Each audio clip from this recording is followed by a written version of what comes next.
করলেন। দোয়ার পরে জিব্রাইলকে বললেন, ও জিব্রাইল, কোন জায়গায় রেখে দোয়া করতে বললা? জায়গাটা তো চিনলাম না।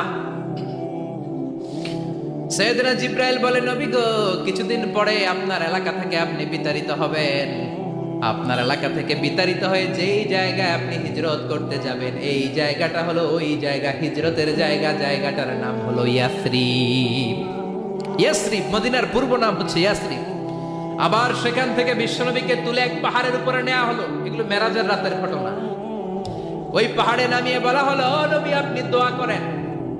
তার মানে প্রথম স্টেশন মদিনা ইয়াসরিবে, দ্বিতীয় স্টেশন পাহাড়ের উপরে। ব্রেক নিচ্ছেন, ব্রেক নিয়ে নিয়ে বড় জার্নির জন্য বিশ্বনবীকে তৈরি করছে কে? কারণ একটু পরে এমন জোরে টান দিবে, 7 আকাশ ভেদ করে আল্লাহর আরশে চলে যেতে হবে। চিল্লা এখন ঠিক কিনা? পাহাড়ের উপরে নামিয়ে বললেন, ও নবী দোয়া করেন। বিশ্বনবী পাহাড়ের উপরে দোয়া করলেন। এবার বললেন, ও জিব্রাইল, আইয়ু জাবালিন হাদা, অন্ধকার, ঘুটঘুটে অন্ধকার, কিছু দেখি না, এটা আবার কোন পাহাড়? সাইয়েদনা জিব্রাইল বললেন, ও নবী, এই পাহাড়টা হলো জাবালু মুসা, আপনার ভাই মুসার পাহাড়। এটা হলো তুর পাহাড়।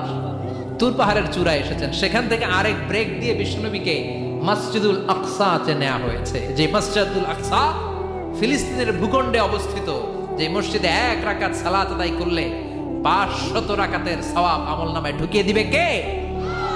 আবার এই ফিলিস্তিন বিলাদুশ শাম, এই শাম দেশ যেন তেন জায়গা নয়। 2টা বর্ণনায় পাওয়া যায় কিয়ামতের ময়দানটা হবে আরাফাতের ময়দানে। আবার আরেকটা বর্ণনায় পাওয়া যায় কিয়ামতের ময়দানটা হবে সিরিয়া, ফিলিস্তিন, এই শামের ভূখণ্ডের ময়দানে। পড়েন সুবহানাল্লাহ।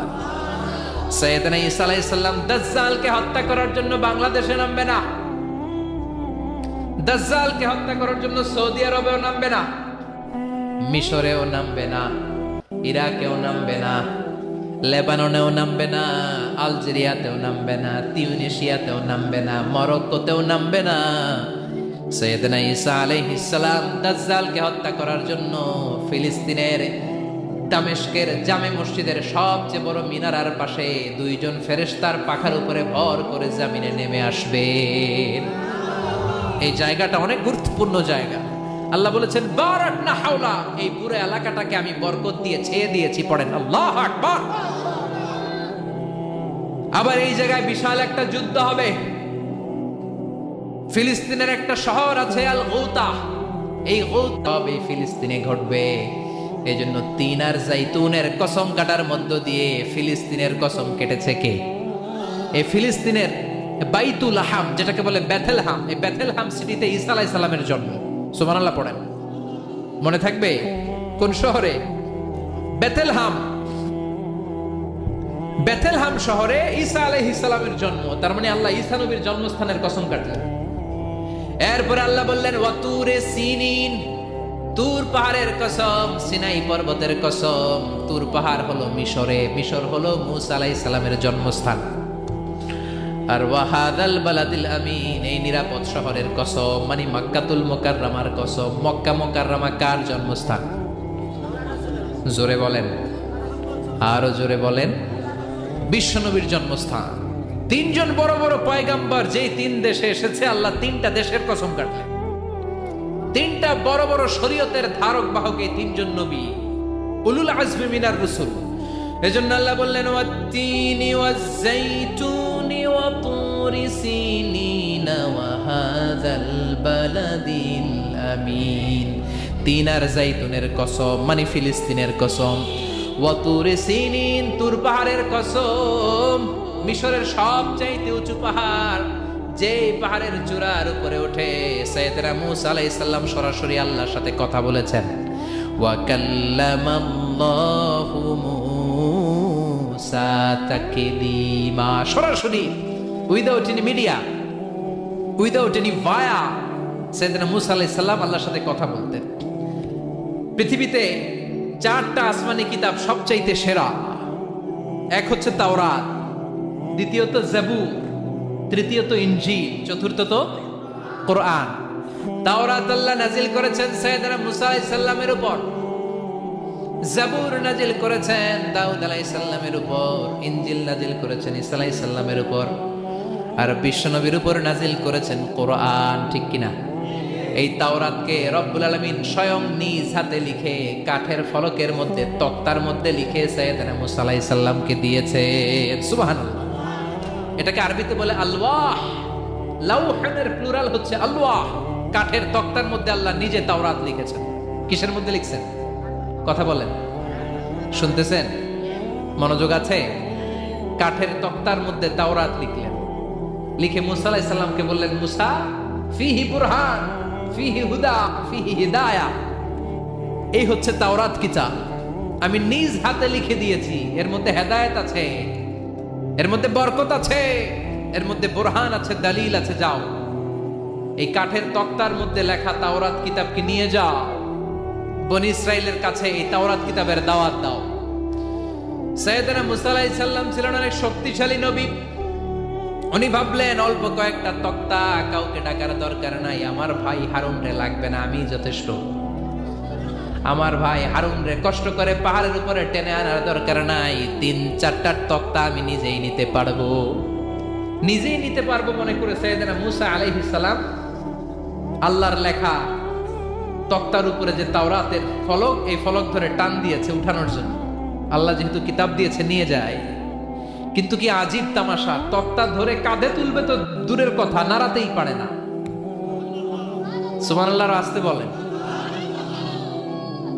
নাড়াতেই পারে না। ওনার এত শক্তি, উনি এক থাপ্পড় মেরে ফেরাউনের বাবুর্চিকে ওই জায়গার মধ্যে দুনিয়া থেকে বিদায় করেছিলেন। এক ধাক্কা মারলে 10 জন 10 হাত দূরে যেয়ে পড়তো। উনি রেগে গেলে ওনার মাথার চুলগুলো টুপি আর পাগড়ি ভেদ করে উপরের দিকে এরকম খাড়া হয়ে দাঁড়িয়ে যেত। স্বয়ং মালাকুল মাউতকে থাপ্পড় মেরে চোখ কানা করে দিয়েছিলেন। এর কারণ মালাকুল মাউত মানুষের সূরাতে আসছিল আর অনুমতি নেয় নাই। ঘরের মধ্যে ঢোকার আগে অনুমতির দরকার আছে না নাই? কি সুন্দর ইসলাম, হোয়াট এ প্রাইভেসি ইন ইসলাম। কত সুন্দর প্রাইভেসি ইসলাম আমাদেরকে শিখিয়েছে। আপনি ঘরে ঢুকবেন, অনুমতি নিয়ে ঢুকবেন। কার কথা? এক সাহাবী বললেন, নবী আমার ঘরে 2 ঘর। কয়টা? 2টা মাত্র রুম। এক রুমে থাকে আমি, আর এক রুমে থাকে আমার আম্মা জান। যেই আম্মা জানের বুকের দুধ খেয়ে আমি 10 মাস পেটের ভেতরে ছিলাম, 2 বছর বুকের দুধ খেয়ে বড় হলাম। আমার আম্মা জান থাকে এক রুমে, আমি থাকি। আমার মায়ের রুমে ঢোকার আগেও কি অনুমতি নেওয়া লাগবে নাকি? বিশ্বনবী বললেন, ও সাহাবা, আতুহিব্বু আন তারাহা উরিয়ানা, do you like to see your mother naked? তুমি কি তোমার মাকে নেকেড দেখতে চাও? তুমি কি তোমার মাকে উলঙ্গ দেখতে চাও? সাহাবী বললেন, কাল্লা, কখনোই না। বিশ্বনবী বললেন, ইদান তাস্তাদিন, তোমার মাকে যদি উলঙ্গ দেখতে না চাও তাহলে অবশ্যই অবশ্যই অবশ্যই তোমার মায়ের ঘরে ঢোকার আগে অনুমতি নিয়ে ঢুকবা। সুবহানাল্লাহ। মায়ের ঘরে ঢোকার আগে অনুমতি নিতে হবে। তাহলে ভাইয়ের ঘরে, বোনের ঘরে, ভাবির ঘরে হ্যাঁ ঢুকাই যাবে না। ভাবির ঘরে ঢোকা যাবে? কারো ঘরে ঢোকার আগে অনুমতি নিতে হবে। এটাকে বলে প্রাইভেসি। ইসলামী প্রাইভেসিকে গুরুত্ব দেয়। কারণ আপনি হয়তো এমন একটা সময় চলে যাবেন ঘরের ভিতরে আপনার আম্মা ওই সময় হয়তো হালকা পোশাক পরে, সিম্পল কোনো কাপড় পরে শুয়ে আছে, ঠিক কিনা? ওই পোশাকে সে আপনার সামনে আসতে চায় না। আপনি যখন নক করবেন, আপনি যখন সালাম দিবেন, পারমিশন চাইবেন, সে হয়তো ওনাকে ঢেকে চাদর পরে সুন্দর করে জামাটা পরে তারপরে আপনার সামনে আসবে। চিল্লায় বলেন ঠিক কিনা? এজন্য অনুমতি নিয়ে ঢুকা ফরজ। কারো ঘরে যখন যাবেন আগে সালাম দিবেন, 3 বার সালাম দিবেন। 3 বার সালাম দেওয়ার পরে যদি উত্তর না পাওয়া যায় চলে যাবেন। কার কথা? মানতে রাজি আছেন তো? এগুলো মানি না, এই জন্যই ঘরে অশান্তি, ফ্যামিলিতে অশান্তি, চোখের হেফাজত নাই, নজরের হেফাজত নাই। এই নজরের লাগাম যদি টেনে ধরতে পারেন, ফ্যামিলির 50% সমস্যা এমনিই চলে যাবে। চিল্লা এখন ঠিক কিনা?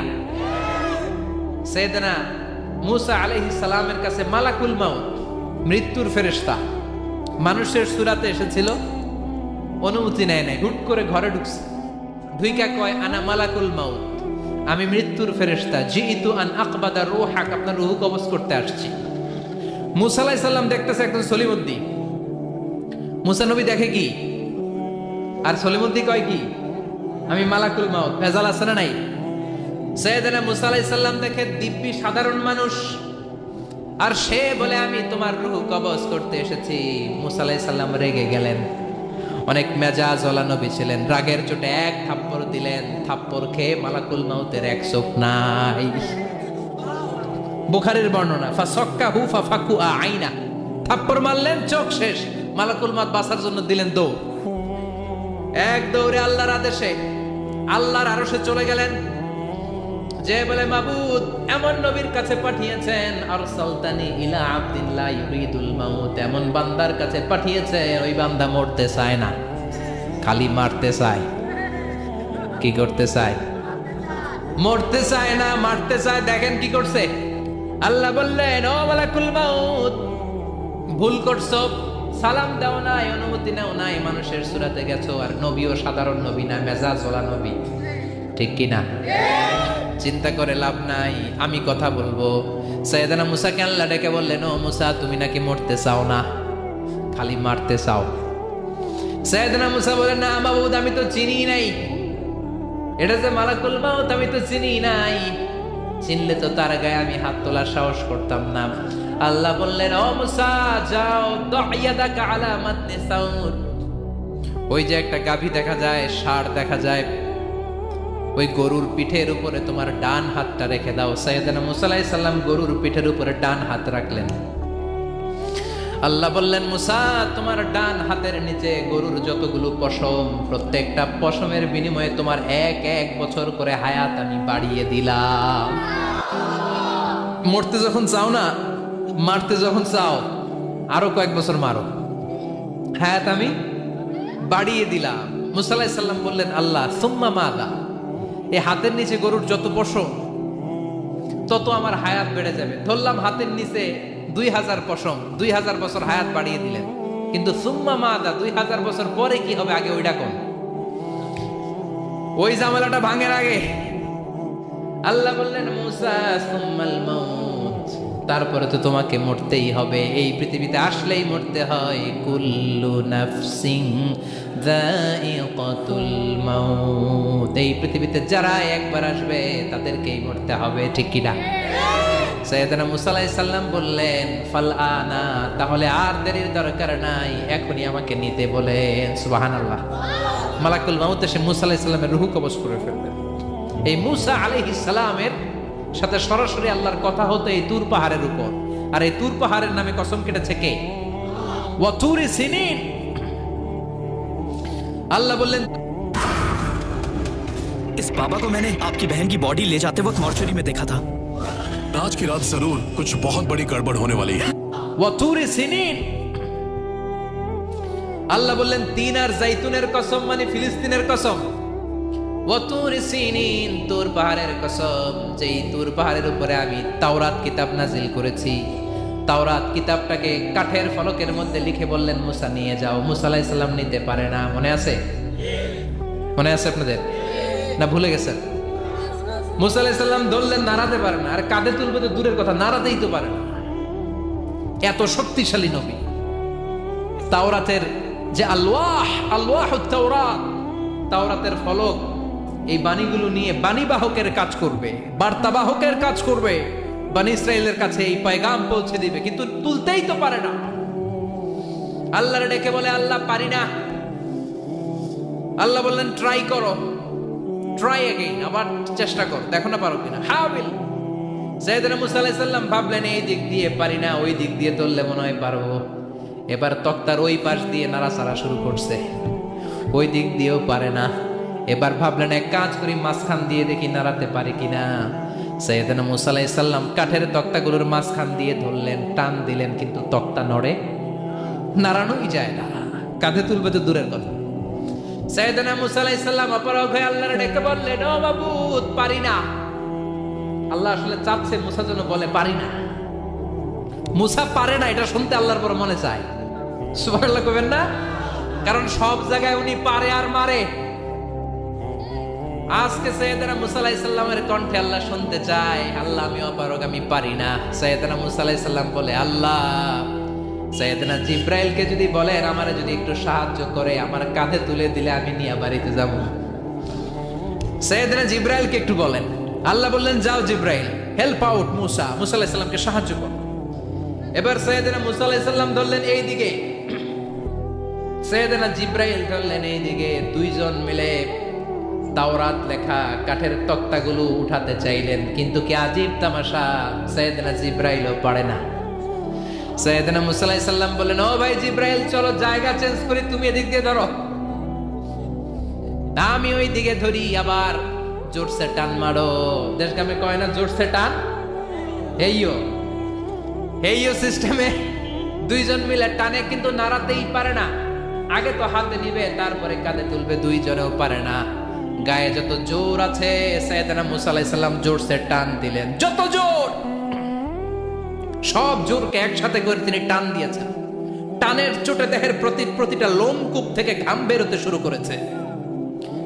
টানের চোটে রক টান খেয়ে যাচ্ছে, কোমরের রক ছিঁড়ে যাওয়ার অবস্থা, কিন্তু কাঠের ফলকগুলো নাড়ানো যায়। সাইয়েদনা মুসা আলাইহিস সালাম বললেন, আল্লাহ জিব্রাইলও পারে না। জিব্রাইলের সাথে হাজার হাজার সহকারী ফেরেশতা, তাদেরকে একটু বলেন হেল্প করার জন্য। সুবহানাল্লাহ পড়েন। হাজার হাজার ফেরেশতা তুর পাহাড়ের উপর সবাই মিলে জোরে জোরে টান দেয়, জোরে জোরে টান দেয়, সবাই মিলে চেষ্টা করে। তাওরাত লেখা ফলক এক প্রান্ত থেকে আরেক প্রান্ত কোন জায়গা দিয়ে ধরে 1 ইঞ্চি নাড়াতে পারে না। এই অবস্থা দেখে আল্লাহ বললেন, ঘটনা কি? আল্লাহ পারি না। সাইয়েদনা মুসা আলাইহিস সালাম কি বলে? আল্লাহ পারি না। আল্লাহ বললেন, মুসা, এই ফলকগুলোর এত ওজন নয়, কাঠের এই তক্তাগুলোর এত ওজন নয়, কিন্তু এই কাঠের তক্তার মধ্যে যে বাণীগুলো লেখা হয়েছে, বাণীগুলো কার? এটা আমার বাণী, আমার কথা। এই জিনিসটা বোঝানোর জন্য আমি এটার ওজনকে ভারী করে দিয়েছি। এবার জিব্রাইলের সহকারী ফেরেশতা লাগবে না, জিব্রাইলের সহযোগিতা লাগবে না, তোমার গায়ে আমি যেই জোর দিয়েছি, টান দিয়ে দেখো সবগুলারে কাঁধে তুলে নিতে পারবা। সাইয়েদনা মুসা আলাইহিস সালাম এবার বিসমিল্লাহ বলে সবগুলো তাওরাত লেখা কাঠের তক্তাগুলো কাঁধে নিয়ে এক দৌড়ে বাড়িতে। আল্লাহু আকবার। যেই পাহাড়ের উপর এই তক্তা টানাটানির ঘটনা ঘটেছে, পাহাড়টার নাম, এজন্য আল্লাহ বললেন, ওয়াত-তিনি ওয়াজ-যাইতুনি ওয়া তুরি সিনিন ওয়া হাদাল বালাদিল আমিন। তিন আর যাইতুনের কসম, তুর পাহাড়ের কসম। আবার তুর পাহাড়ের মধ্যে নূরের তাজাল্লি দিয়েছে কে? ফালাম্মা তাজাল্লা রাব্বুহু জাআলাহু দাক্কান ওয়া খাররা মূসা সাঈকা। সাইয়েদনা মুসা আলাইহিস সালাম বললেন, আল্লাহ তোমাকে দেখতে চাই। আল্লাহ বললেন, দেখতে পারবে না, পাহাড়ের দিকে তাকাও, পাহাড়ের মধ্যে নূরের তাজাল্লি দেব, যদি পাহাড় টিকে যায় তাহলে দেখতে পাবা। আল্লাহ যখন তুর পাহাড়ের উপর তাজাল্লি মেরেছেন, পাহাড় ভেঙে খান খায়। এই বেহুশ হওয়ার ঘটনা আর পাহাড় জ্বলে ছাই হওয়ার ঘটনা যেখানে ঘটেছে, ওই পাহাড়টার নাম জোরে বলেন। ওই তুর পাহাড়ের কসম কেটেছে কে? ওয়াতুরি। ওয়াতুরি 2285 মিটার উঁচু, অনেক উঁচু পাহাড়। আবার ইয়াজুজ মাজুজ যখন পৃথিবীতে আক্রমণ করবে, ইন্না ইয়াজুজ ওয়া মাজুজ মুফসিদুনা ফিল আরদ। তামাম জাহানে ইয়াজুজ মাজুজ যখন আক্রমণ করবে, তামাম পৃথিবীটাকে যখন লন্ডভন্ড করে দিবে, সাইয়েদনা ঈসা আলাইহিস সালাম মুমিন বান্দাদেরকে নিয়ে যেই পাহাড়ের উপর আশ্রয় নেবেন, সেটা হলো এই তুর পাহাড়। সুবহানাল্লাহ। ঈসা আলাইহিস সালাম মুমিনদেরকে নিয়ে এক পাহাড়ে চলে যাবেন এই ইয়াজুজ মাজুজের অত্যাচার থেকে বাঁচার জন্য। এদেরকে ইংরেজিতে বলে Gog Magog. If you search in Google by writing Gog and Magog, আপনি পেয়ে যাবেন ইয়াজুজ মাজুজের কাহিনী। হাত্তা ইদা ফুতিহাত ইয়াজুজ ওয়া মাজুজ ওয়া হুম মিন কুল্লি হাদাবিন ইয়ানসিলুন। লক্ষ লক্ষ ইয়াজুজ মাজুজের বাহিনী আসবে। এই ইয়াজুজ মাজুজের বাহিনীর অত্যাচার, অবিচার, অনাচার, জুলুম থেকে, মারামারি থেকে বাঁচার জন্য মুসলমানরা ঈসা আলাইহিস সালামের নেতৃত্বে যেই পাহাড়ের উপর আশ্রয় নিবেন, ওই পাহাড়ের নাম হলো তুর পাহাড়। ওই পাহাড়ের নাম কি? কোরআনে অনেকবার আল্লাহ তাআলা এই তুর পাহাড়ের কথা বলেছেন। আমি নিজে এই তুর পাহাড়ের চূড়ায় উঠেছি 2 বার। পাথরের পাহাড়, মাঝরাতে উঠতে হয়। এই তুর পাহাড়ের নিচে একটা গির্জা আছে, খ্রিস্টানদের প্রাচীনতম গির্জা, সেন্ট ক্যাথেরিনা গির্জা। এই গির্জার ভিতরে ঢুকেছিলাম দেখার জন্য। এটা পবিত্র জায়গা। মুসা আলাইহিস সালাম যখন যাচ্ছিলেন, আল্লাহ বলেন, ফাখলা'না আলাইকা ইন্নাকা বিল ওয়াদিল মুকদ্দাসি তুওয়া। শুজ অফ, জুতা খুলে ফেলো, মুসার জুতা খুলে ফেলো। ইন্নাকা বিল ওয়াদিল মুকাদ্দাসি তুয়া, you are in a very holy valley, very sacred valley। একটা পবিত্র উপত্যকায় তুমি এসেছো। এর চাইতে উন্নত এবং পবিত্র উপত্যকা আমি মহাবিশ্বে কোথাও সৃষ্টি করি নাই। চিল্লায় পড়েন সুবহানাল্লাহ। মাঝরাতেই তুর পাহাড়ে উঠতে হয়, ব্যাকপ্যাক নিয়ে যেতে হয়, সেখানে পানি টানি খাবার দাবার নিয়ে ওঠা লাগে। 3-4 ঘন্টা লাগে উঠতে, নামতে আবার 3-4 ঘন্টা। সকালে 10টা-11টার পরে আর তুর পাহাড়ে থাকা যায় না, কারণ আমাদের বাংলাদেশের পাহাড়গুলো মাটির পাহাড়, তুর পাহাড় হচ্ছে পাথরের পাহাড়। পাথরের পাহাড়ে যখন সূর্যের আলো লাগে, পাথরের পাহাড় গরম হয়ে যায়। আমরা মাঝরাতে উঠতে শুরু করলাম। আমরা যখন উঠতেছি দেখলাম খ্রিস্টিয়ান কমিউনিটির একটা গ্রুপ, তারাও উঠছে, ইহুদিদের একটা গ্রুপও উঠছে, কারণ এটা 3 ধর্মের লোকদের কাছে তীর্থস্থান। এই তুর পাহাড়ের চূড়ায় ছোট্ট একটা মসজিদ আছে, 7-8 জন নামাজ পড়া যায়। খ্রিস্টানদের একটা গির্জা আছে, ইহুদিদের একটা সিনাগগ আছে।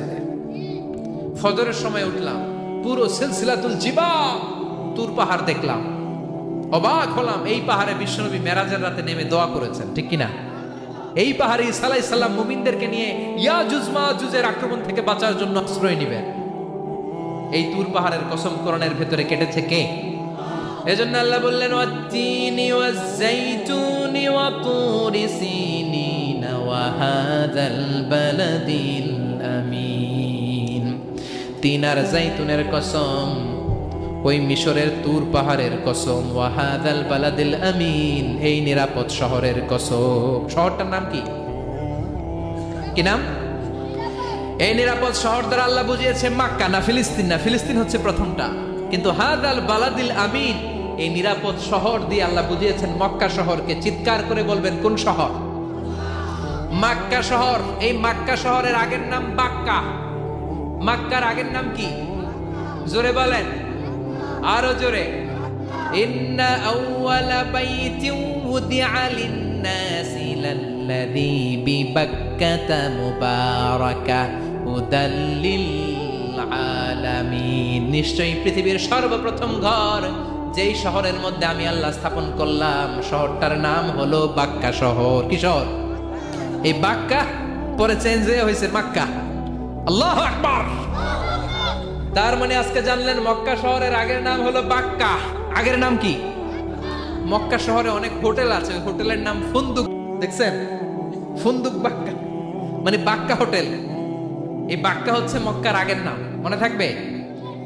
আল্লাহ বললেন হাযাল বালাদিল আমিন, এই নিরাপদ শহরের কসম, এই শহরের চেয়ে নিরাপদ শহর পৃথিবীর মধ্যে। ইউসাউইরুকুম ফিল আরহামি কাইফা ইয়াশা লা ইলাহা ইল্লা হুয়াল আজিজুল হাকীম। তিনি হলেন এমন সত্তা যিনি মায়ের পেটে থাকা অবস্থায় তোমাদের চেহারার ডিজাইন করে দিয়েছে। চিল্লায়া বলেন সুবহানাল্লাহ। তাহলে 4টা কসম কেটে আল্লাহ যে দামি কথাটা বললেন, লাকাদ খালাকনাল ইনসানা ফি আহসানি তাকওয়িম, সুন্দর আকৃতিতে তৈরি করেছি।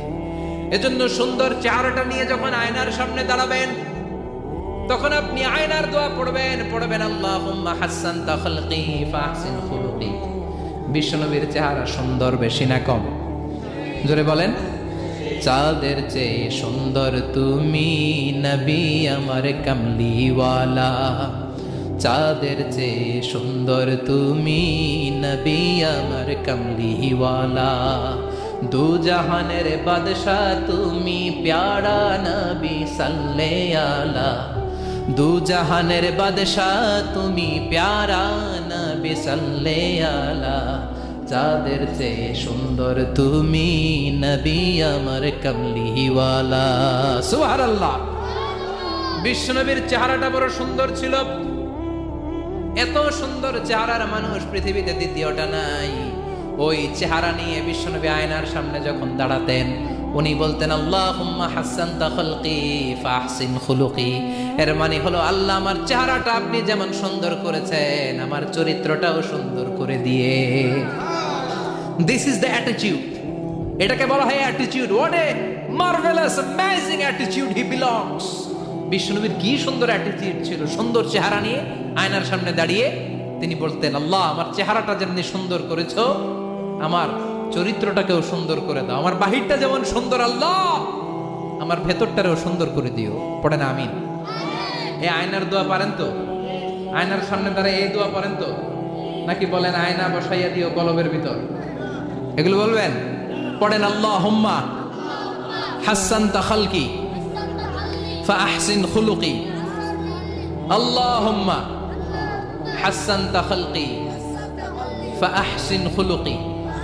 হে আল্লাহ, সবাই বলেন হে আল্লাহ, তুমি আমার চেহারাটা সুন্দর করেছো, তুমি আমার চরিত্রটাও সুন্দর করে দিও। আমিন। আর জোরে পড়েন আমিন। এই জন্য নিজে যখন আয়নার সামনে দাঁড়াবেন এটা বলবেন, আপনার স্ত্রী যখন আয়নার সামনে দাঁড়ায় তখন এইটা বলবেন, আপনার বাচ্চা যখন আয়নার সামনে দাঁড়ায় তখন এই দোয়া পড়বেন। রাজি আছেন তো? আয়নার সামনে দাঁড়িয়ে আমরা বলবো হাসানতা খালকি, আল্লাহ তুমি আমার চেহারাটা সুন্দর করেছো। আমরা সবাই সুন্দর, আমরা সবাই সুন্দর। যার কালার কালো, কালো চামড়ার লোক, তার মধ্যে একটা সৌন্দর্য আছে না নাই? আল্লাহ বললেন এই কালো আর ধলো এগুলো তো বাইরে, ওয়াখতিলাফু আলওয়ানিকুম ওয়া আলসিনাতিকুম, তোমাদের গায়ের রঙের ভিন্নতা, ভাষার ভিন্নতা, এগুলো আল্লাহর মিরাকেল। একজন সাদা, একজন কালো, একজন ধূসর বর্ণের, এক একজনের চেহারার সাথে আরেকজনের চেহারার মিল নাই। সুবহানাল্লাহ। এটাই সৌন্দর্য। এজন্য আল্লাহ বললেন লাকাদ খালাকনাল ইনসানা ফি আহসানি তাকওয়িম, আমি গোটা মানব জাতিকে চমৎকার একটা স্টাইল দিয়ে তৈরি করেছি। এই স্টাইলের সাথে পৃথিবীর কোনো প্রাণীর কোনো মিল থাকে না। সুবহানাল্লাহ। কি অসাধারণ আমাদের কাঠামো। আপনি যদি হিউম্যান ব্রেইন নিয়ে চিন্তা করেন, আমাদের ব্রেইনের ক্যাপাসিটি কিন্তু অনেক বেশি। এই পৃথিবীতে সবচেয়ে পাওয়ারফুল যে কম্পিউটার আবিষ্কার করা হয়েছে এটার নাম ক্রে-1 supercomputer. United States of আমেরিকাতে যারা মিলিটারি বেজে জব করে তাদের ম্যাথমেটিক্যাল ইকুয়েশন ড্র করার জন্য, সলিউশন করার জন্য এই ক্রে-1 সুপার কম্পিউটার তারা ইউজ করে। বিজ্ঞানীরা হিউম্যান ব্রেইনের ক্যাপাসিটির সাথে ওই ক্রে-1 সুপার কম্পিউটারের তুলনা করেছে। তারা তুলনা করে দেখেছে ক্রে-1 সুপার কম্পিউটারের চেয়েও আমাদের ব্রেইন শতগুণ বেশি শক্তিশালী। আমাদের হেয়ারিং সিস্টেম নিয়ে যদি আপনি গবেষণা করেন অবাক হয়ে যাবেন। এই যে কানের মধ্যে এখানে পেঁচানো দেখা যায়, এটা কি আল্লাহ এমনি এমনি দিছে? মা খালাকতা হাদা বাতিলা, এমনি এমনি আল্লাহ কিচ্ছু দেয় না। এই পেঁচানো ডিজাইন না থাকলে আপনি শুনতে পেতেন না। আপনার কান দুইটা যদি কেটে কান কাটা রমজান করে দেয়, আপনি কোনো আওয়াজ শুনতে পাবেন না। এই কানের ডিজাইন গুলো, এই আঁকাবাঁকা পথগুলো আল্লাহ তাআলা দিয়েছে ইথারে ভেসে আসা সাউন্ড গুলোকে ইলেকট্রিক্যাল সিগন্যালের মাধ্যমে ভেতরে ঢুকানোর জন্য। কানের 3টা পার্ট থাকে, একটা হচ্ছে আউটার এয়ার, একটা হচ্ছে মিডল এয়ার, তারপরে হচ্ছে ইনার এয়ার, মাঝখানে এয়ার ড্রাম থাকে। এই আউটার এয়ার থেকে, মিডল এয়ার থেকে, তারপরে ইনার এয়ারে ইলেকট্রিক্যাল সিগন্যাল দিয়ে বাতাসে ভেসে আসা এই সাউন্ডের ওয়েভগুলো, এই তরঙ্গগুলোকে ইলেকট্রিক্যাল সিগন্যাল দিয়ে ট্রান্সমিট করে ব্রেইনের হেয়ারিং নার্ভের কাছে পাঠিয়ে দেয়। এই সূক্ষ্ম কাজগুলো হতে আসলে অনেক সময় লাগে, কিন্তু 1 সেকেন্ডের মধ্যে আমি বলছি আর আপনারা সেকেন্ডে শুনছেন। চিল্লা এখন সুবহানাল্লাহ। আবার কান যেখানে রাখা দরকার আল্লাহ ওইখানে রাখলেন, চোখ দুইটা যেখানে দেয়া দরকার ওইখানে দিলেন, নাক যেখানে দেয়া দরকার ওইখানে, মুখ যেখানে দেয়া দরকার। এর চেয়ে সুন্দর করে কি আর তৈরি করা যেত? নাক এইখানে না রেখে অন্য জায়গায় সেট করলে কি বেশি সুবিধা হতো? নাক যদি পেছনে থাকতো, খাওয়ার সময় খাবারটা বাসি না ভালো এটা ঘ্রাণ নেয়ার জন্য সব সময় খাবার পেছনে নিয়ে ধরা লাগতো, ঠিক কিনা? তার মানে নাক এই জায়গায় রাখাতে সুবিধা হয়েছে না? সুবহানাল্লাহ কইবেন না?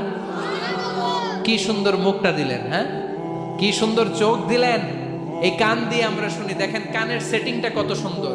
ধরেন ফর এন এক্সাম্পল, উদাহরণস্বরূপ, এই কানটা আল্লাহ এইখানে না রেখে এই কান যদি আপনার এই বাম বগলের ভিতরে দিত, আর এই কান যদি আপনার এই বগলের নিচে দিত, তাহলে আজকে মিজানুর রহমান আজহারের ওয়াজ শোনার জন্য সবার এইভাবে বসে থাকা লাগতো 1.5 ঘন্টা। কারণ এইভাবে এখন যেভাবে আছেন এইভাবে বসে থাকলে তো কান চাপা পড়ে যেত, কথা একটাও শোনা যেত না। সুবহানাল্লাহ কইবেন না? চোখের সেটিংটা কত সুন্দর। চোখ এইখানে না রেখে যদি মাত্র 2 ইঞ্চি উপরে এইখানে দিত, সেজদা দিতে পারতেন। শীতকালে যে ফুটবল খেলেন, হেড দিতে পারতেন। হেড দিতে গেলে বল চোখের মধ্যে লাগা চোখ শেষ। সুবহানাল্লাহ পড়েন। কি অসাধারণ অবকাঠামো! এই হিউম্যান অ্যানাটমি নিয়ে গবেষণা করলে মানুষ অবাক হয়ে যায়। দেহের ভেতরে কি সমস্ত যন্ত্রপাতি দিলেন, কিডনি দিলেন, গল ব্লাডার দিলেন, হার্ট দিলেন, লাং দিলেন, যেখানে যে অঙ্গটা রেখে দেওয়া দরকার ঠিক সেইভাবে মায়ের পেটে থাকতেই আমাদের ডিজাইন দিয়েছে কে? এতগুলো ডিজাইনের মালিক কে? 600 কোটি মানুষ যদি পৃথিবীতে থেকে থাকে তাহলে 600 কোটি ডিজাইন লাগছে না ওনার? আরো কয়শো কোটি আসবে আমরা জানি, কয়শো কোটি ডিজাইন চলে গেছে জানি। একটা ডিজাইনের সাথে আরেকটা ডিজাইনের মিল আছে? চিৎকার করে বলেন এই কারিগরটা কে? এজন্য আল্লাহ বলেন 4টা জিনিসের কসম কেটে তোমাদেরকে আমি যেটা বলবো শোনো। লাকাদ খালাকনাল ইনসানা ফি আহসানি তাকওয়িম। আমি মানুষের আকৃতিটা, মানুষের চেহারাটা বড্ড সুন্দর করে তৈরি করেছি। এত সুন্দর করে আল্লাহ তৈরি করেছেন, এর কোনো বাতিল নাই, কোনো বিকল্প নাই। চোখ যেমন হওয়া দরকার ঠিক তেমন। এই চোখ নিয়ে কত গবেষণা হয়েছে শুনলে অবাক হয়ে যাবেন। মাত্র 2 মিলিমিটার ডাইমেনশনের ছোট্ট আমাদের এই চোখ। এই চোখ দিয়ে আমরা অনেক কিছু দেখি। কাছের জিনিস যেমনি দেখি, দূরের জিনিসও দেখি। দূরের চাঁদ দেখি, দূরের সূর্য দেখি, দূরের মেঘমালা দেখি, ওই বিমানটাকে দেখি, আবার কাছের ছোট্ট মানুষটাকেও দেখি, ঠিক কিনা? এটার ভেতরে আল্লাহ অনেক পাওয়ারফুল মেগাপিক্সেল দিয়েছেন। এই পৃথিবীতে সবচেয়ে পাওয়ারফুল যে ক্যামেরাগুলো আবিষ্কার হয়েছে মুভি শুট করার জন্য, সেখানে যেই মেগাপিক্সেল আল্লাহ দিয়েছেন চোখের ভেতরে এর কয়েক গুণ বেশি দিয়েছেন। চিল্লায় বলেন আল্লাহু আকবার। এই চোখ দিয়ে মেডিকেল সায়েন্স বলছে human ice can identify more than 10 million colours. 1 মিলিয়নে 10 লক্ষ, 10 মিলিয়নে কত? 1 কোটি। তার মানে এই চোখ দিয়ে আমরা আমাদের এক একটা চোখ দিয়ে 1 কোটি ধরনের রং শনাক্ত করতে পারি। এক লাল রঙের মধ্যে কত লাল, লাইট রেড, ডিপ রেড, কত ধরনের মিক্স করে কত কালার হয়, সবকিছু চোখ দিয়ে আমরা ধরতে পারি। চিল্লায় বলেন আল্লাহু আকবার। জিহ্বা দিয়ে স্বাদ নেওয়ার সুযোগ দিলেন। এই জিহ্বার পার স্কয়ার সেন্টিমিটারে টেস্ট বাড রয়েছে 184টা। সেই হিসাবে আপনার জিহ্বার উপরিভাগ দিয়ে আপনি 10,000-এরও বেশি ধরনের খাদ্যের স্বাদ আস্বাদন করতে পারেন। চিৎকার করে পড়েন আল্লাহু আকবার। এক একটা অঙ্গ নিয়ে যদি আপনি গবেষণা করেন, কত কাজ করার সুযোগ আল্লাহ তাআলা দিয়ে দিলেন। 206টা নাকি হাড্ডির পিস রেখেছে আল্লাহ এক একটা দেহের ভিতরে। 206টা না, 206টা হাড় আছে। আমাদের প্রত্যেকের দেহের ভিতরে কয় পিস হাড্ডি? কথা কয় না? 206টা। সবচেয়ে ছোট হাড়টা আছে কানের ভেতরে। সুবহানাল্লাহ পড়েন। সবচেয়ে ছোট হাড়। এক একটা অঙ্গ কত সুন্দর এরকম বেন্ড করা যায়, টুইস্ট করা যায়। এইখানে টুইস্ট করা যায়, আবার কবজি টুইস্ট করা যায়, আবার এইখানে এক একটা আঙ্গুলে কতগুলো টুইস্ট করা যায়। সুবহানাল্লাহ কইবেন না? কত কাজ এ হাতের। এই হাত দিয়ে ঘুষি মারা যায়, হ্যাঁ, হাত দিয়ে আটার খামির বানানো যায়, হাত দিয়ে ভারী জিনিস উত্তোলন করা যায়। আবার এই হাত দিয়ে দেখেন ক্রিকেটাররা কি সুন্দর বল করে। এটা দিয়ে স্পিন বল করে, লেগ স্পিন করে, অফ স্পিন করে, পেস বল করে। এক হাতের মধ্যে কত কারসাজি। সুবহানাল্লাহ করে না? আবার বা হাতি স্পিন করে না, বল এদিকে পড়ে ওদিকে চলে যায়, আছে না নাই? আবার এই আঙ্গুল দিয়ে কত কাজ। বাজার থেকে বাজার করে যখন বাজারের ব্যাগ যখন নিয়ে আসেন, হাতে ধরেন নাকি আঙ্গুলে ধরেন? কত কাজ। এই আঙ্গুল দিয়ে মোবাইল টিপে আমরা মোবাইল ইউজ করি, আঙ্গুল দিয়ে ল্যাপটপে আমরা টাইপ করি। ডাক্তাররা এই আঙ্গুল দিয়ে সুই ইউজ করে সূক্ষ্ম সূক্ষ্ম সার্জারির কাজগুলো করে। অবাক হয়ে যাবেন এই আঙ্গুলের কত কাজ। এই আঙ্গুল দিয়ে আবার এখন ক্রিকেটেও এরকম 2 আঙ্গুল তুললে ছক্কা, আছে না নাই? আবার 1 আঙ্গুল তুললে আউট, আবার এটা তুললে ভিক্টরি, বিজয় চিহ্ন। দেখবেন যত নেতা খেতা করে পুলিশে ধরে এটা দেখায়, আছে না নাই? এইভাবে কত ধরনের নমুনা আমরা ইউজ করি, কতভাবে হাতগুলোকে ইউজ করি, কতভাবে পা গুলোকে ইউজ করি। দেহের এই সৌন্দর্য আমাদের দান করেছে কে? লাকাদ খালাকনাল ইনসানা ফি আহসানি তাকওয়িম। আমি মানুষকে সব চাইতে সুন্দর আকৃতিতে তৈরি করেছি। সুবহানাল্লাহ পড়েন, চিল্লায় পড়েন আল্লাহু আকবার। আল্লাহ বললেন মানুষ সব চাইতে সেরা, মানুষ হলেন সব চাইতে সেরা। মানুষ যখন সেরা হয়, মানুষের চাইতে সেরা কেউ হয় না। আবার মানুষ যদি নিকৃষ্ট হয়ে যায়, মানুষের চাইতে নিকৃষ্ট কেউ হতে পারে না, ঠিক কিনা? আল্লাহ বললেন মানুষের আকৃতি আমি বড্ড চমৎকার করে বানালাম, সবচেয়ে সুন্দর আকৃতি মানুষের, সবচেয়ে সুন্দর আকৃতি কার? জোরে বলেন। সবচেয়ে বেশি মর্যাদা কার? আশরাফুল মাখলুকাত কে? আশরাফুল মাখলুকাত কে? চিল্লায়া বলেন। নাকি হাতি? রয়্যাল বেঙ্গল টাইগার শক্তিশালী না? এটা এটা তো মানুষ খেয়ে ফেলে, তো এটাই না আশরাফুল মাখলুকাত হওয়া দরকার? হাতি সবচেয়ে শক্তিশালী না? তো এটাই না আশরাফুল মাখলুকাত হওয়া দরকার? এগুলো কোনোটাই আশরাফুল মাখলুকাত না। আশরাফুল মাখলুকাত হচ্ছে মানুষ। আশরাফুল মাখলুকাত কি? চিল্লায় বলেন আশরাফুল মাখলুকাত কে? এজন্য আল্লাহ বললেন লাকাদ খালাকনাল ইনসানা ফি আহসানি তাকওয়িম, আমি মানুষকে চমৎকার আকৃতি দিয়ে তৈরি করেছি। সুম্মা রাদাদনাহু আসফালা সাফিলিন, আবার মানুষকে আমি একেবারে নিম্নগামী করেছি। উপরে যেমনি নিয়েছি আবার মানুষকে নিম্নগামীও করেছি। তার মানে মানুষ যদি সম্মানিত হয়, মানুষের চেয়ে বেশি সম্মানিত কেউ হতে পারে? মানুষ যদি সম্মানিত হয়, মানুষের চেয়ে সম্মানিত হওয়ার সুযোগ কারো আছে? দলিল কি? দলিল হচ্ছে বিশ্বনবী যখন মেরাজে যাচ্ছিলেন, একটা সার্টেন লেভেল, যে একটা নির্দিষ্ট জায়গায়, যে সাইয়েদনা জিব্রাইল বললেন ইয়া রাসূলুল্লাহ আমি আর উপরে যেতে পারবো না, আমার খেলা এই জায়গায় শেষ, নবী আপনার খেলা এখন শুরু। সুবহানাল্লাহ। ও নবী, এই জায়গার নাম সিদরাতুল মুনতাহা, এটা সীমান্ত বৃক্ষ, এটা হচ্ছে বর্ডার এরিয়া। কি এরিয়া? এটা হলো বর্ডার এরিয়া, এখানে আমার খেলা শেষ। আজীবন আমি এই জায়গায় এসে কান পেতে আল্লাহর অর্ডার শুনেছি, আর ওই অর্ডার তামিল করার জন্য দুনিয়াতে নেমেছি। আমি জিব্রাইলের উপরে যদি 1 ইঞ্চি উপরে ওঠার চেষ্টা করি, আমার শত শত পাখাগুলোকে জ্বালিয়ে ছাই করে দিবে কে? সাইয়েদনা জিব্রাইল আর উপরে যেতে পারে নাই। যেখানে সাইয়েদনা জিব্রাইলের খেলা শেষ, ওইখানে বিশ্বনবীর খেলা শুরু হয়েছিল। কোন সুবহানাল্লাহ। তার মানে মানুষ যখন উপরে ওঠে, এত উপরে উঠে যায়, ফেরেশতাদেরকেও হার মানিয়ে ফেরেশতাদের উপরে চলে যায়।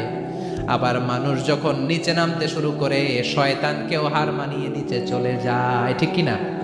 তার মানে হাইয়ার হলে সব দিক দিয়ে হাইয়ার, হাইয়েস্ট তো অল ক্রাইটেরিয়াতে সে হাইয়েস্ট, লোয়েস্ট তো অল ক্রাইটেরিয়াতে সে লোয়েস্ট। মানুষ ভালো হলে এর চেয়ে ভালো আর হয় না, মানুষ খারাপ হলে তার চাইতে খারাপ আর হয় না। এজন্য আল্লাহ বললেন সুম্মা রাদাদনাহু আসফালা সাফিলিন, মানুষকে যেমনি আমি সুন্দর আকৃতি দিয়ে তৈরি করেছি, আবার ওই মানুষকে আমি আল্লাহ নিম্নগামী করেছি। যেটা উপরে ওঠে ওইটা আবার নিচেও নামা লাগে। ঠিক কিনা?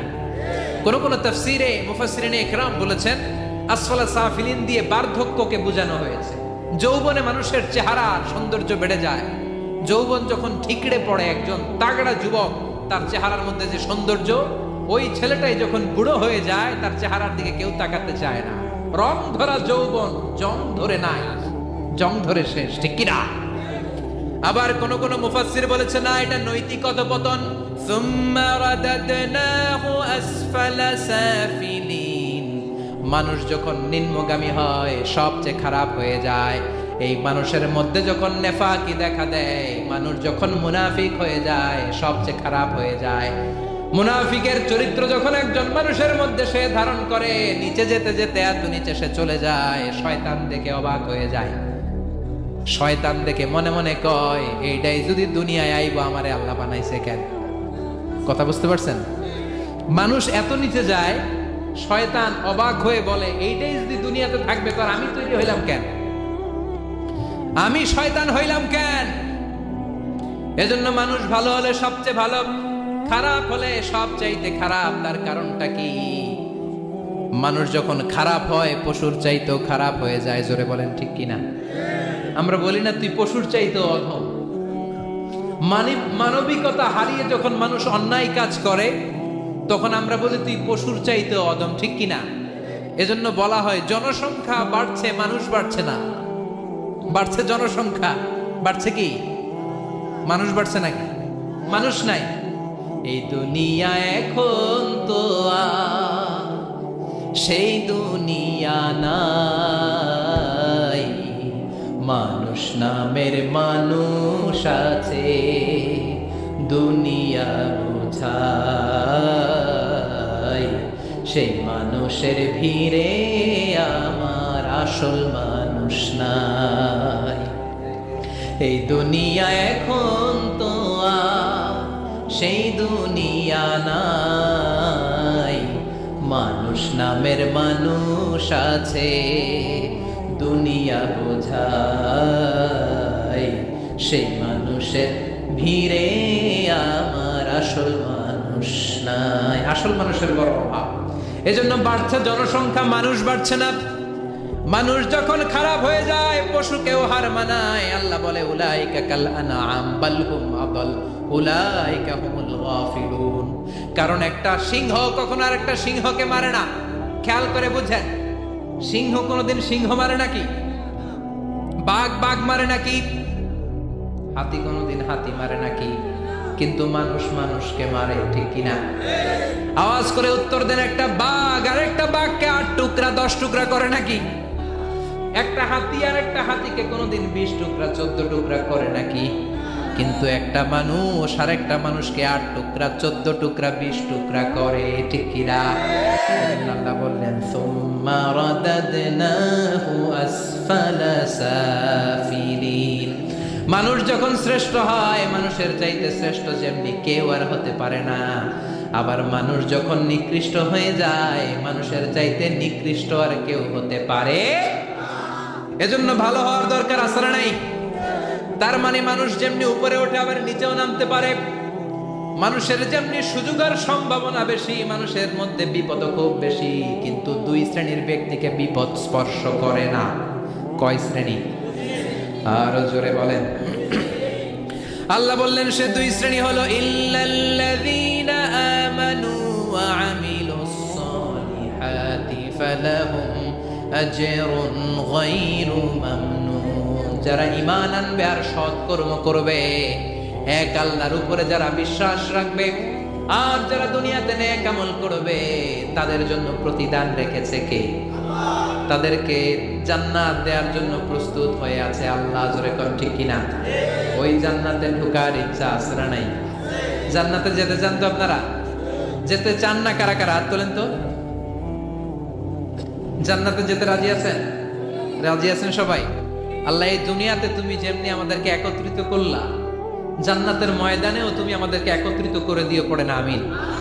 জান্নাতেও যেন আমরা এভাবে বসে বসে তাফসীরুল কোরআনের ময়দানে থাকতে পারি, তুমি তৌফিক দাও, চিল্লায় পড়ে না আমিন। এজন্য আল্লাহ বললেন বিপদ মুক্ত হতে চাইলে 2টা কাজ করতে হবে। এক হলো ইল্লাল্লাযীনা আমানু, ঈমান আনতে হবে কার উপরে? জোরে বলেন কার উপরে? ঈমানের পথে অবিচল থেকে আমার মরণ যেন হয়। তোমারই কাছে মিনতি আমার, তোমারই কাছে মিনতি আমার, মহামহিম দয়াময়। ঈমানের পথে অবিচল থেকে আমার মরণ যেন হয়, পড়ে না আমিন। আর যারা আমিন। এজন্য আল্লাহ বললেন প্রথম শর্ত হলো ঈমান আনতে হবে। ওই ঈমানের মধ্যে শিরকের মিশ্রণ থাকতে পারবে না। শিরক ছাড়া পাক্কা মুমিন হয়ে যদি আমার দরবারে আসো, জান্নাতুল ফেরদাউসের দরজা তোমার জন্য খুলে দিবে কে? 2 নম্বরে ওয়া আমিলুস সালিহাত, নেক আমল যদি করতে পারো, ঈমান আর নেক আমল, এই 2টার গ্যারান্টি যদি দিতে পারো, জান্নাতের গ্যারান্টি দিবে কে? এরপর আল্লাহ বললেন ফামা ইউকাযযিবুকা বা'দু বিদ্দীনি আলাইসাল্লাহু বিআহকামিল হাকিমিন। এত সুন্দর সুন্দর 4টা কসম দিয়ে ওয়াজ নসিহত করার পরে ও নবী, কারা আখিরাতকে অস্বীকার করে, কারা জান্নাত এবং জাহান্নামকে অস্বীকার করে, ও নবী আমি আল্লাহ কি শ্রেষ্ঠতম বিচারক নই? আলাইসাল্লাহু বিআহকামিল হাকিমিন। আল্লাহ এখানে আপনাদেরকে প্রশ্ন করেছে, কি করেছে? কথা বলেন, কি করেছে? He put a question to the audience. Allah just put a question to the listener. শ্রোতাদের কাছে আল্লাহ একটা প্রশ্ন রেখে দিয়েছে। 8টা আয়াতের সূরা, সূরাতুত 3 যখন আপনি পড়ে শেষ করলেন, আল্লাহ একটা প্রশ্ন দিয়ে শেষ করবেন। আল্লাহ বললেন, আলাইসাল্লাহু বিআহকামিল হাকিমিন, আমি আল্লাহ কি শ্রেষ্ঠ বিচারক নই? আল্লাহ কি শ্রেষ্ঠ বিচারক নন? আমরা বললাম, বালা, অবশ্যই আল্লাহ আপনি শ্রেষ্ঠ বিচারক। আবু দাউদের বর্ণনা, বিশ্বনবী বলেন, কেউ যদি সূরাতুত তিন পড়া শুরু করে, পড়তে পড়তে পড়তে পড়তে শেষ আয়াতে যখন চলে আসে, সে যখন পড়ে আলাইসাল্লাহু বিআহকামিল হাকিমিন, এর মানে হলো আমি আল্লাহ কি শ্রেষ্ঠ বিচারক নই? আমি আল্লাহ কি আহকামুল হাকিমিন নই? সূরাতুত তিনের শেষ আয়াতে যখন কেউ পৌঁছে যায়, সেজন্য আল্লাহর প্রশ্নের জবাব দিয়ে তারপরে সূরাটা শেষ করে। সেজন্য বলে, বালা ওয়া আনা আলা যালিকা মিনাশ শাহিদিন, ও আল্লাহ আমি সাক্ষ্য দিলাম অবশ্যই আপনি আহকামুল হাকিমিন, আপনি শ্রেষ্ঠ বিচারক। কারণ আল্লাহর চাইতে শ্রেষ্ঠ বিচারক আর কেউ আছে নাকি? সব বিচারকের বড় বিচারক কে? সবচেয়ে বড় বিচারপতির নাম কি? দুনিয়ার বিচারপতিদের বিচার করবেন যেই বিচারপতি, ওই বিচারপতির নাম কি? আলাইসাল্লাহু বিআহকামিল হাকিমিন, আমি কি শ্রেষ্ঠ বিচারক নই? আল্লাহর প্রশ্ন। Of course you are the জাজ অফ অল জাজেস, আল্লাহ হচ্ছে সব বিচারকের শ্রেষ্ঠ বিচারক। কারণ আল্লাহর বিচারে কোনো দুই নাম্বারই নাই, আছে নাকি? আল্লাহর বিচারে কোনো জুলুম নাই, আছে নাকি? আল্লাহর বিচারের ময়দানে ঘুষ দেওয়ার সিস্টেম নাই, আছে নাকি?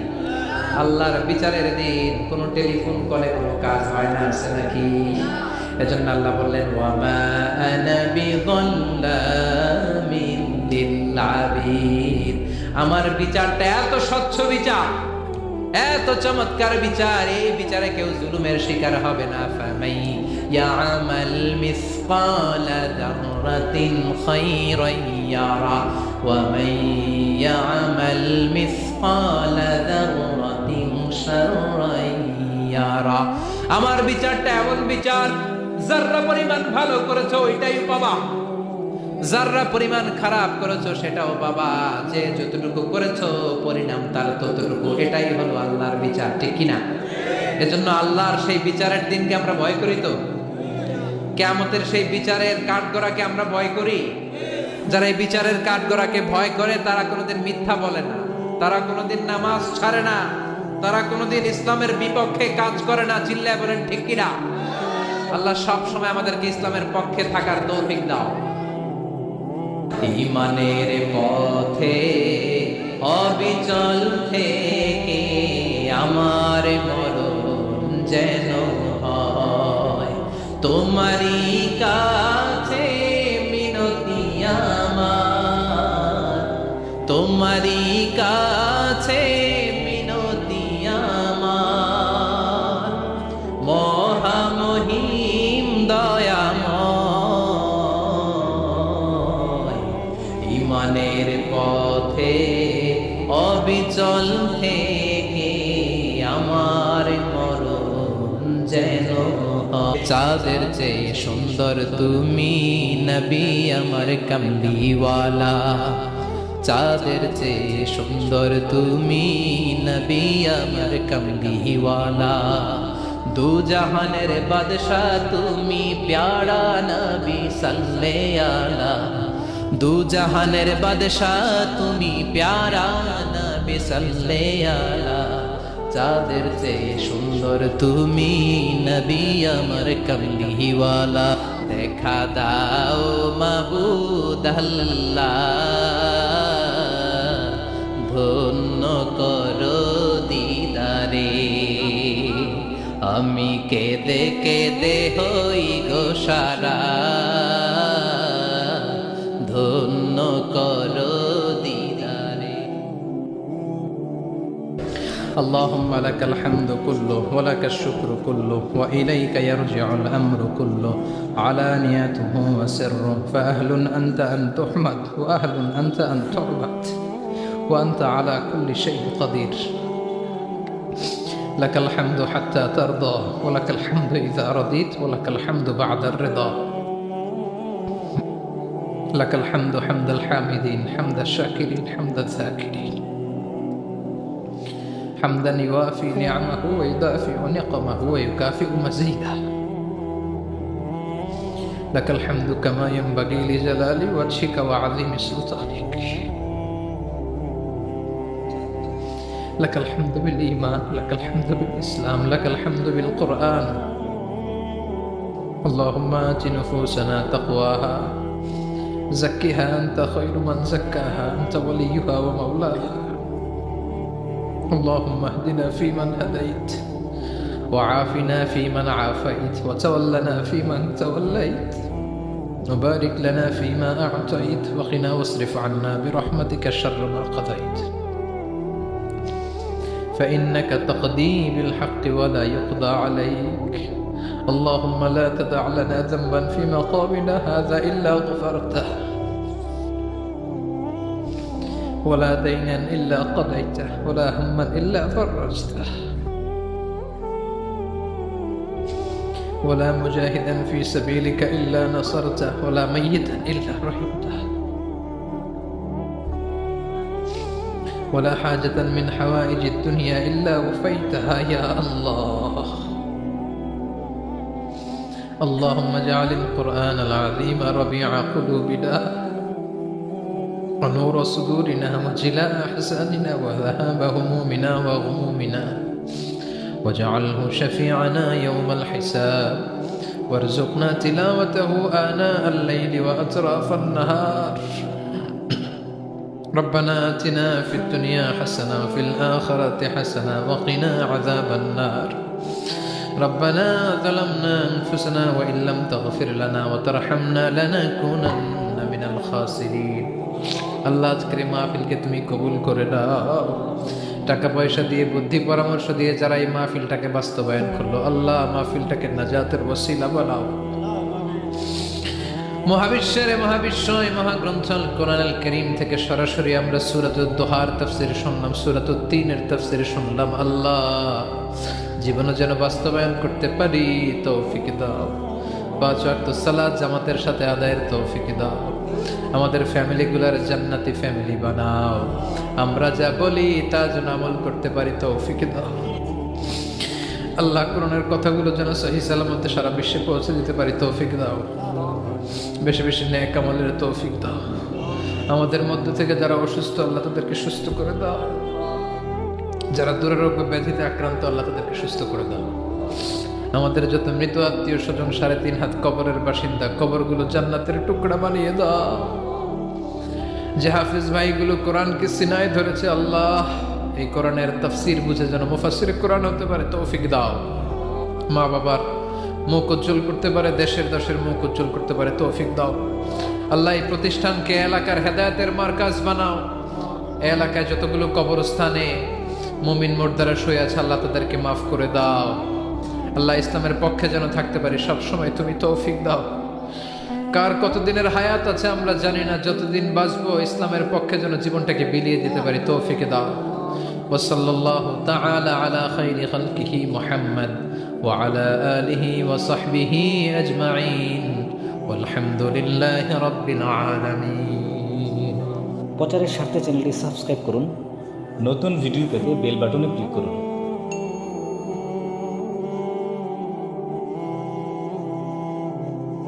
গানের মাহফিলের সমস্যা নাই নাচানাচিতে সমস্যা নাই কিন্তু কোরআনের কথা বললে এক শ্রেণীর লোকের মধ্যে চুলকানি আছে না নাই কোরআন জানি না হাদিস জানি না কথা বলতে জানি না আমারে প্রধান বক্তা সভাপতি হওয়ার যোগ্যতা নেই সভাপতি উপরের ফোন এসেছে শুট করে মেরে ফেলে আছে না নাই বিষ্ণু বলেন ওয়াকানা যাইমুল কওমি আরযালাহুম কিয়ামতের আগে সমাজের সবচেয়ে বড় চোর বাটপার বদমাশগুলো নেতা হয়ে যাবে যুদ্ধ নয় আরে যুদ্ধ নয় নয় আর কোন তাজালা সেই পৃথিবী আমাদের সকল মানুষের হোক নিরাপদ আবাস সেই পৃথিবী আমাদের সকল মানুষের হোক নিরাপদ আবাস we don't want to see anyone in the whole world we don't want to see anyone in the whole world نحمده ونستعينه ونستغفره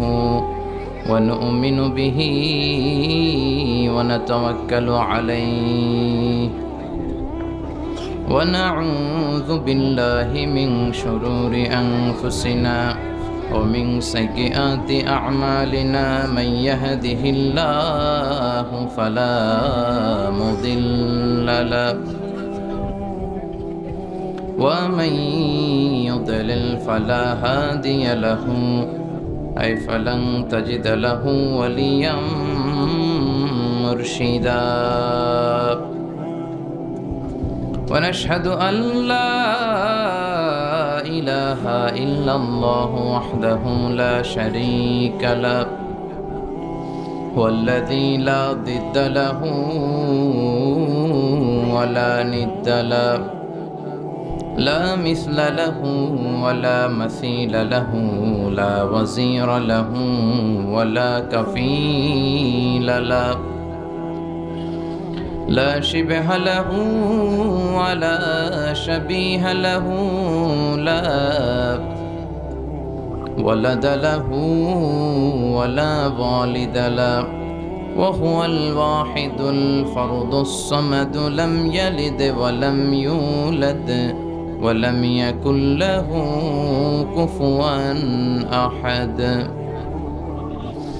ونشهد أن سيدنا ونبينا وحبيبنا وبشيرنا ونذيرنا وطبيبنا وطبيب أرواحنا وحبيبنا وحبيب ربنا محمدًا عبد الله ورسوله أرسله بالحق بشيرا ونذيرا وداعيا إلى الله بإذنه وسراجا منيرا أما بعد فقد قال الله تعالى في كلامه المجيد وفي فرقانه الحميد أعوذ بالله من الشيطان الرجيم بسم الله الرحمن الرحيم يسألونك عن الساعة أيان مرساها فيما أنت من ذكراها إلى ربك منتهاها إن الله وملائكته يصلون على النبي يا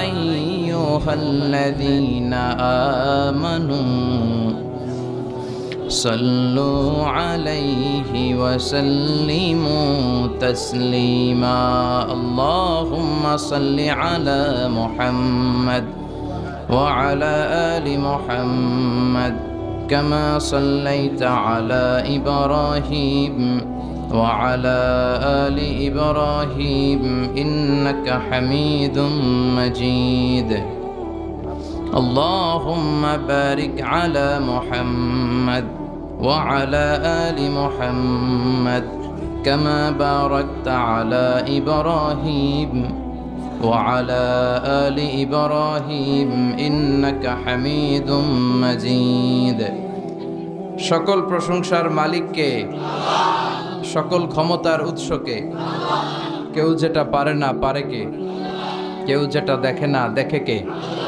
কেউ যেটা শোনে না শোনে কে ওয়া আসিররু কাওলাকুম আও ইজহারু বিহি আমরা গোপনে বলি কিংবা প্রকাশ্যে বলি আমরা আস্তে বলি কিংবা জোরে বলি আমরা দেখিয়ে বলি কিংবা আড়ালে বলি কেউ শোনে না শোনে কে সাত আকাশের উপরে আল্লাহর আরশ তার উপরে আমাদের মহান রবের অবস্থান এত উপর থেকেও সাত জমিনের নিচেও যদি কোনো পিপিলিকা পিঁপড়া নীরবে নিঃশব্দে হেঁটে চলে যায়, আল্লাহ বলে এত উপর থেকে এত নিচের পিঁপড়ার হেঁটে চলার পায়ের আওয়াজটাও আমি আল্লাহ শুনতে পাই। এজন্য কেউ যেটা শোনে না শোনে কে, কেউ যেটা দেখে না দেখে কে? আল্লাহর চোখকে ফাঁকি দেয়া যায়? কথা বলেন। পুলিশের চোখ ফাঁকি দেয়া যায় কি যায় না? র্যাবের চোখ, কিন্তু আল্লাহর চোখ ফাঁকি দেয়া যায় না। ছেলে মেয়েদেরকে এটা শিখাবেন, এটাকে বলে দ্য সেন্স অফ অ্যাকাউন্টেবিলিটি, জবাবদিহিতার ভয়। ছোট্ট বাচ্চাদেরকে শিখাবেন যে বাবা, তুমি যদি কোনো কাজ করো কেউ দেখে না, দেখে কে? ছোট বাচ্চারা স্কুলে যে আরেকজনের কলম নিয়ে আসে ব্যাগে করে, আছে না? বই নিয়ে আসে, আরেকজনের টিফিন বক্স নিয়ে আসে, তাকে বুঝাবেন তুমি যেটা করেছো এটাকে চুরি বলে। কি বলে? চুরি বলে। কিয়ামতের দিন আল্লাহ কিন্তু এই চুরির জন্য তোমাকে ধরবে।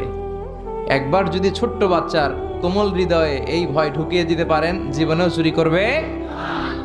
এগুলো শিখায় না, বড় হয়ে হয় বড় বড় চোর, ডাকাত, দেশের টাকা ডাকাতি করে চুরি করে, আছে না নাই?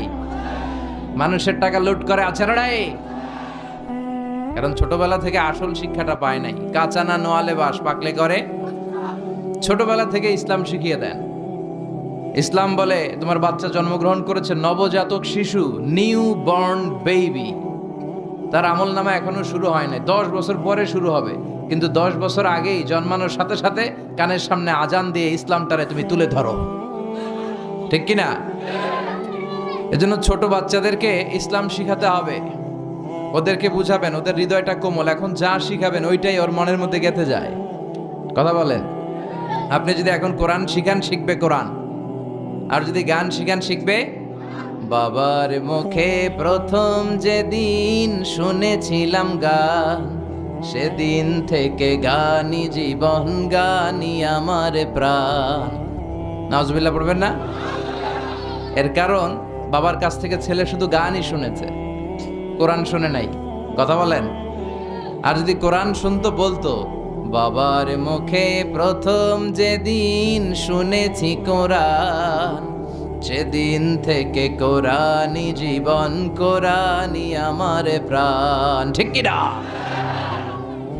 ছোটবেলা থেকে কোরআন শিখালে তার জীবন মরণ, তার স্বপ্ন, তার সবকিছু হবে কোরআন কেন্দ্রিক। আর ছোটবেলা থেকে যদি আইব বাচ্চুর গান শিখান, সব ভালো তুই একা বাসিস নে, একটু ভালোবাসতে দিস মোরে, তাহলে ওইটা আইব বাচ্চুর মতো গিটার বাজাবে। কথা বলেন।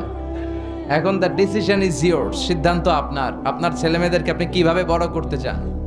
এই যে তাওসিফ, মাশাআল্লাহ, আমার হৃদয়টা জুড়িয়ে গেল। সে সূরাতুল মুজাম্মিল, সূরাতুদ দোহার তেলাওয়াত করেছে। স্ট্যান্ডার্ড 5-এ পড়ে, ইংলিশ মিডিয়ামে, কিন্তু কি সুন্দর কোরআন তেলাওয়াত। হাফেজ সাহেবরা ফেল, আলহামদুলিল্লাহ কইবেন না? তো এরকম তাওসিফ বাংলার ঘরে ঘরে থাকার দরকার আছে না নাই? জন্য ছোটবেলা থেকে কোরআনটা শিখান, মক্তবে পাঠান, ভদ্র বানান, ইসলাম শিখান। তাহলে ছেলেগুলো দেশপ্রেমিক হবে, আল্লাহওয়ালা হবে, এরা মুফাসসিরে কোরআন হবে, এরা খতিব উবাইদুল হকের মতো খতিব হবে, আল্লামা আহমদ শফির মতো জগৎ বিখ্যাত আলেম হবে। আর যদি এগুলো না শিখান, এগুলো হবে ডাকাত, টেন্ডারবাজ, চাঁদাবাজ, ধর্ষণে সেঞ্চুরি করতে দ্বিধা করবে না। যেমন শিখাবেন তেমন। এজন্য ছোটদেরকে যেন আমরা ইসলাম শিখাই, ছোটবেলা থেকে আমরা যেন ইসলাম শিখাই, আল্লাহর ভয় শিখাই। তাদেরকে বুঝাবো যে তুমি অন্যের কাছ থেকে না বলে কিছু নিয়ে আসলে এটা চুরি, কারো মনে কষ্ট দিলে এটার জন্য আল্লাহ তোমাকে ধরবে, তুমি মিথ্যা বললে আল্লাহ তোমাকে ছাড়বে না, তুমি অন্যায় করলে এই পৃথিবীতে পুলিশের চোখ, র্যাবের চোখ, ডিবির চোখ, NSI এর চোখ, সবার চোখ ফাঁকি দিতে পারলেও তুমি আল্লাহর চোখ ফাঁকি দিতে পারবে না। এই সুশিক্ষা ছেলে মেয়েদেরকে শিখানোর দরকার আছে না নাই? আমরা যেন আমাদের ছেলে মেয়েদেরকে কোরআনের শিক্ষায় গড়ে তুলি, আমরা যেন বিশ্বনবীর সুন্নাহগুলো আমাদের পরিবারে বাস্তবায়ন করতে পারি, আমাদের ঘরে ঘরে যেন তাওসিফের মতো সন্তান হয়। আল্লাহ তুমি তৌফিক দাও, আমরা পড়ি আমিন। গঙ্গা শিবপুর জামে মসজিদ ইন্তেজামিয়া কমিটির উদ্যোগে আজকের এই 3য় বার্ষিক তাফসিরুল কোরআনের মাহফিল 22 ফেব্রুয়ারি। তো আমরা আল্লাহর দরবারে শুকরিয়া জানাই যে আমরা আজকের পূর্ব নির্ধারিত প্রোগ্রামে একত্রিত হতে পেরেছি। আমাদের অনেক দামি সময় যোগ বিয়োগ দিয়ে আমরা আসতে পেরেছি। এই সময়টা যেন আল্লাহ আমাদের নাজাতের ওসিলা হিসেবে কবুল করে।